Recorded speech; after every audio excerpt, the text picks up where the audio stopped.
on n'a pas de pensée qui voit, qui essaye de voir où l'on va, qui essaye de voir les périls. Parce que pourquoi somnambulisme?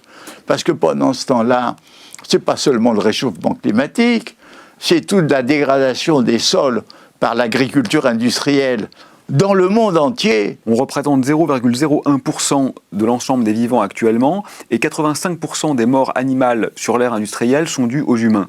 Donc c'est un effet de prédation qui est totalement sans équivalent dans l'histoire planétaire. Et tous ces phénomènes déterminent les uns les autres, avec en plus le réchauffement climatique, pour arriver à une situation aggravante qui elle-même va créer de multiples problèmes humains. Il y a une chute drastique des populations. C'est-à-dire qu'en fait, pour le dire simplement, les vivants sur Terre sont tous en train de crever. Parce que si on essaye de regarder vers le futur, on est angoissé, on ne sait pas ce qui va arriver. Mais aussi, les politiques, elles ont perdu le sens de la prospective, le sens d'une voie vers l'avenir. C'est qu'on est en train de s'étaler partout, en fait. Et que les animaux n'ont simplement plus d'endroit pour vivre. Ils n'ont plus de lieu pour vivre. Le morcellement et l'atrophie des lieux de vie fait qu'en fait, ils meurent. Donc le premier truc dramatique, c'est l'expansionnisme géographique de l'espèce humaine, qui fait que, les autres, forcément, n'ont plus de place. Et vous savez, il y a Héraclite, le vieux philosophe du VIe siècle avant Jésus-Christ, il a une formule merveilleuse, il dit « éveillés, ils dorment ». Eh bien, nous dormons éveillés. Si vous travaillez dans une mairie, vous êtes obligé d'avoir un casier vierge pour être titulaire et fonctionnaire. Si vous êtes condamné pendant votre boulot dans la mairie, vous pouvez être licencié sans indemnité. Par contre, pour diriger la mairie, vous pouvez avoir détourné du pognon, vous pouvez avoir violé. Si vous n'êtes pas inéligible, vous pouvez toujours être élu. Quand j'ai été à mon université aux États-Unis dans une business school, le meilleur professeur m'a dit « Pourquoi vous croyez qu'on cherche à vous embaucher ?» On s'est dit « C'est idiot ce gars-là, c'est parce qu'on est les meilleurs, quoi, ça va de soi. » Il a dit « Pas du tout. C'est parce que vous avez 27-28 ans, que vous êtes toujours en train de faire des études, qui prouvent que vous n'avez aucun caractère, parce que vous aviez eu du caractère, vous auriez créé votre boîte quand vous aviez 21 ans, et vous seriez en train de faire autre chose. » Et il avait parfaitement raison. C'est-à-dire que l'acte de création n'est pas l'acte d'étude. L'étincelle divine de la création n'a rien à voir avec les études. L'ingénieux n'est pas forcément ingénieur. Vous voulez que je vous en donne une petite? Allez, Académie de Créteil. Ça vous dit quelque chose? Oui. Concours de professeurs des écoles. Là. 2016-2017. Vous connaissez la note d'admission pour devenir professeur des écoles? 10? Non. 9? Non. 8? Non. 3,5? Non. Non. Non. 3,5? Ils ont sur besoin 20. De beaucoup de professeurs. Vous faites le concours de professeur des écoles, vous avez 3,5 sur 20, vous êtes admis pour être professeur des écoles l'année suivante. Puisqu'en plus, avant, c'était bête, pour devenir professeur des écoles, il fallait 3 ans, aller dans une école à Étiole, faire un peu de pédagogie, faire un peu de choses. Non, 1 an et demi après, vous êtes professeur des écoles. Pire, avec la nouvelle loi là, c'est maintenant Pôle emploi qui a appelé des gens, bac plus 2, bac plus 3, bac plus 4, pour être instituteur dans les écoles. Sans formation, 3 jours de formation. Donc quelque part, vous vous retrouvez vraiment dans un monde où la France idéalise le diplôme. Le diplôme qui est l'archétype du gars qui n'a aucune originalité. Parce que s'il avait de l'originalité, il aurait fait autre chose. Toi, tu détournes 150 €. Toi, tu bosses au black pour nourrir ta famille et tu gagnes 150 €. Tu gagnes 150 € parce que tu refais les carrelages ou tu refais la peinture chez quelqu'un. Au bout de 3 mois, on te fait vendre ta maison. Eux, ils détournent des millions d'euros. 15 ans après, ils sont toujours pas condamnés. Mais c'est un bonheur. Et les élus participent à ça. Cahuzac qui est en prison, là, non? Mais non, il n'est pas en prison. Vous rigolez ou quoi? Ces gens-là ne vont pas jamais en prison. Alors moi, j'ai été un adversaire acharné de la monnaie unique, qui est absolument aberrant. D'ailleurs, tout le monde n'a pas été si fou pour passer à l'euro. Hein. Les Anglais, les Suédois, etc. sont restés avec leur monnaie. Et puis l'euro comme monnaie commune, hein. Que l'euro soit une monnaie commune, ça, il en faut une monnaie commune, mais que ce soit la monnaie unique, c'est totalement fou.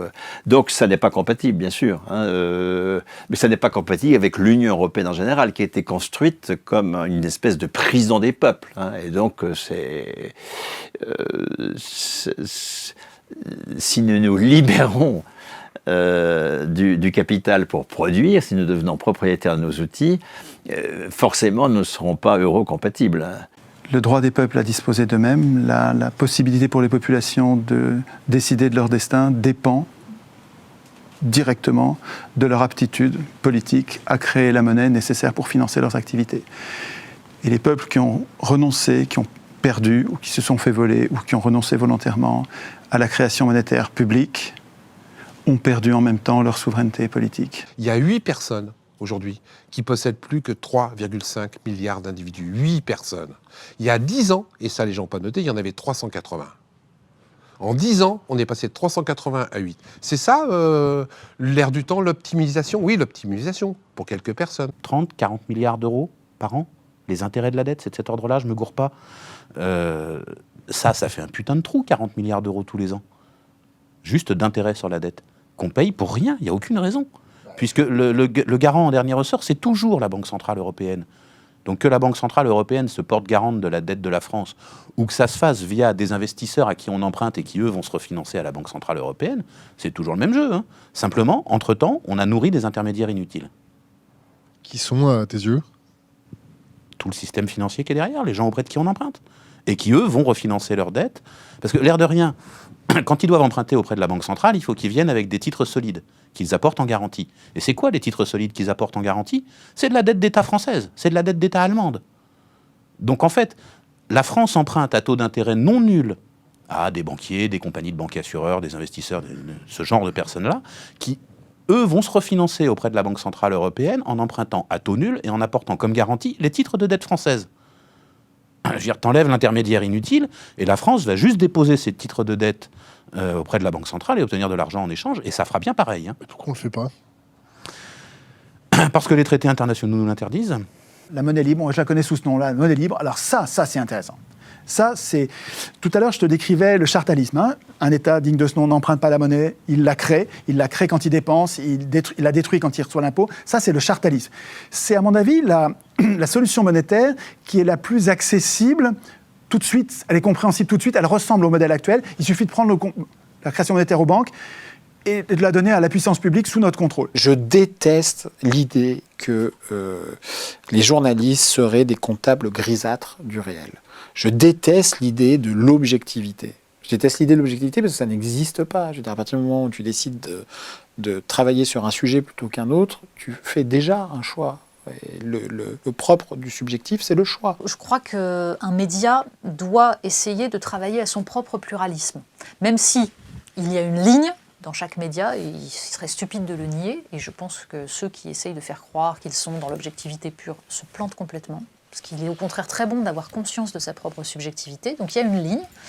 Mais autour de cette ligne, il faut s'obliger au pluralisme parce que c'est ça, justement, qui permet à un média de penser contre lui-même. Et parfois de se surprendre, d'aller à contre-pied de ce qui semblerait évident. Une loi de, je crois, 140 articles qui touchait à 40 ou 50 codes différents, une espèce de fourre-tout incroyable, où il y avait un amendement qu'on avait surnommé l'amendement novlangue, qui disait « remplace dans tous les textes législatifs et réglementaires le mot « vidéosurveillance » par le mot « vidéoprotection ». Donc tu as l'État qui dit « maintenant, on ne parle plus de vidéosurveillance, mais on parle de vidéoprotection ». Et on comprend tous pourquoi. La surveillance, tout le monde se dit « oula, j'ai pas envie d'être surveillé ». Donc peut-être que c'est justifié la surveillance de temps en temps, mais moi j'ai pas envie d'être surveillé. Alors que protection, tout le monde a envie d'être protégé. Et donc on voit comment le sens des mots est utilisé pour neutraliser la capacité à penser. Pour discréditer certains. Et pour moi c'est vraiment ça le cœur de 1984. Et oui, on est en plein dedans. George Orwell a été un observateur très fin des régimes totalitaires, des régimes nazis et des régimes soviétiques, et a observé comment le pouvoir totalitaire exerçait son pouvoir sur les individus. Et c'est ça, je pense, l'héritage d'Orwell. Beaucoup ont lu dans 1984 une critique du régime soviétique, mais il s'est aussi éminemment inspiré des régimes fascistes. Les pays africains aujourd'hui achètent des armes pour assurer leur sécurité, mais les mêmes qui leur vendent des armes pour leur sécurité en vendent pour les déstabiliser également. Et donc c'est un vrai business qui se met autour, qui génère beaucoup de choses. Quand on mène la guerre chez vous, comme on l'a fait en Libye par exemple, et qu'on détruit toutes vos infrastructures, vous devez les reconstruire. Et pour les reconstruire, vous devez acheter dans les pays riches, les mêmes pays de l'OTAN qui vous ont bombardé. Et donc, vous payez à la fois pour être détruit et ensuite pour être reconstruit. C'est infernal et on ne s'en sort pas. C'est un cercle vicieux. Ce que Darwin montre, c'est que une loi essentielle de la nature, c'est la compétition. mais que ce qui a permis aux hommes qui n'ont ni griffes ni dents, C'est la coopération. c'est la coopération. Et que je pense vraiment que ce qui nous conduit à préférer la compétition, c'est le dilemme du prisonnier. J'aurais dû amener le petit bouquin sur le dilemme du prisonnier, qui est un bouquin majeur. La réflexion sur toute la théorie des jeux, mais sur le dilemme du prisonnier, c'est une situation qui nous conduit, et la course aux armements en est une illustration, mais le dilemme du prisonnier, c'est une situation dans laquelle nous sommes conduits à préférer la compétition et préférer la guerre, alors que la collaboration aurait été meilleure pour tout le monde. Et pour sortir du dilemme du prisonnier, il faut qu'on se parle. On est dans le dilemme du prisonnier quand on ne sait pas ce que va faire l'autre. Quand on ne sait pas ce que va faire l'autre, on a tendance à se prémunir contre ses mauvais comportements et donc à faire la course aux armements. Mais si on se parle, le dilemme du prisonnier disparaît. Quand on sait ce que va faire l'autre, on n'a plus besoin de la course aux armements. Bon, je pense que le jour où Kim Jong-un annoncera qu'il ouvre un McDonald's à Pyongyang, on dira la démocratie progresse, quoi. C'est à peu près de cet ordre-là.